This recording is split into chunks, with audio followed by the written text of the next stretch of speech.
Have you been tricked into repeating racist talking points? Yeah, probably.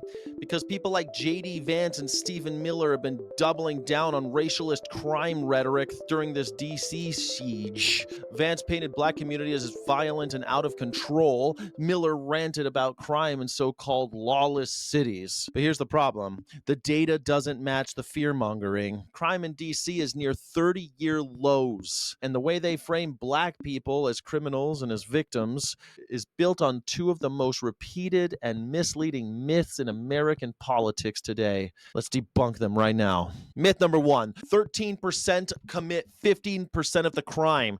I have been told this many, many times. People can't get enough of this one. This one's a perennial favorite of the casual racist.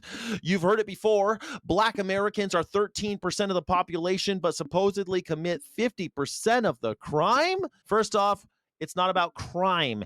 That's a number about arrests. The FBI's uniform crime reports measure arrests, not actual offenses.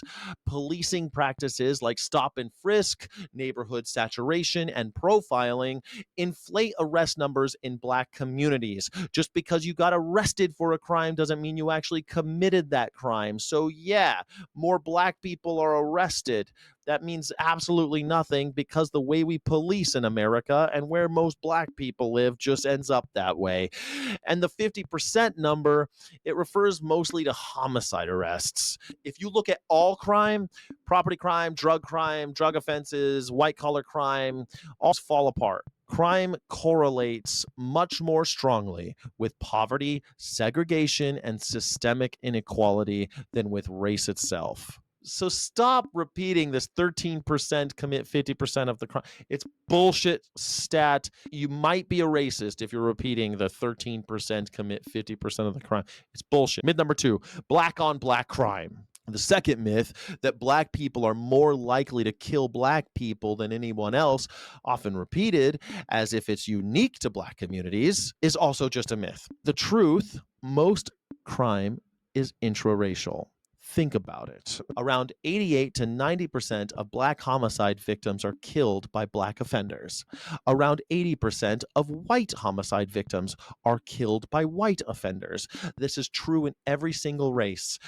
You're probably going to get killed by someone who kind of looks like you. About 66% of the crimes against black victims are by black offenders, and about 69% for white victims. Why? Because people are most often victimized by those close to them: family, acquaintances, neighbors, people who usually share their race.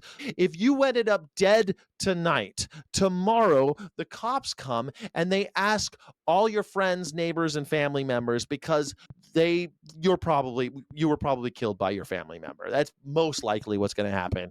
10 times out of 10, if a cop walks in and sees someone lying on the floor and thinks that the brother did it, it's usually the brother. Usually the brother did it, or the cousin or the uncle. Cops know this shit. They've seen it a million times. It's not that hard to solve most crimes because most criminals are stupid, and it's usually someone who did it for obvious reasons. It's probably someone of your same race. Highlighting black on black crime as some unique pathology is meaningless. It's just a basic fact of proximity and segregation. Again, people generally live in the same neighborhoods. Usually, white people live near other white people, black people live near other black people. Stop being a racist. Black on black crime, white on white crime, it's just a normal part of life in America. It's not unique to the black experience. Man, I even hear black people repeat that one. Listen, you're probably a racist if you're saying shit like black on black crime.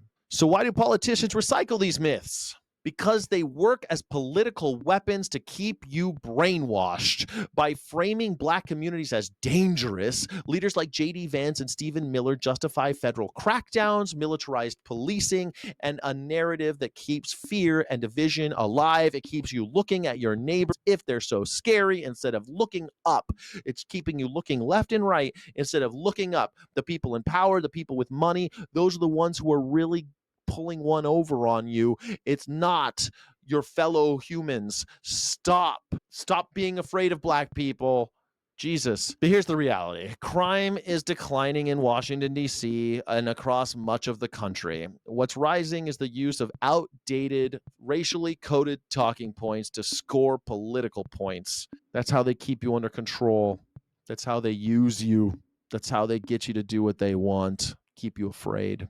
When you hear these numbers, 13 and 50%, or black on black crime, remember, they're myths by omission. Arrests are not crimes. Intraracial violence is the norm across all races. Don't let fear-based politics cloud the truth. My name is Skyjack Morgan. I'm an independent news and culture commentator. Won't you subscribe? I'd love for us to spend a little more time together. If you're interested in critical thinking, I'd love to wear my critical thinking cap with you and break down some more bullshit like this. Thank you so much for joining me. Hit that like button, won't you?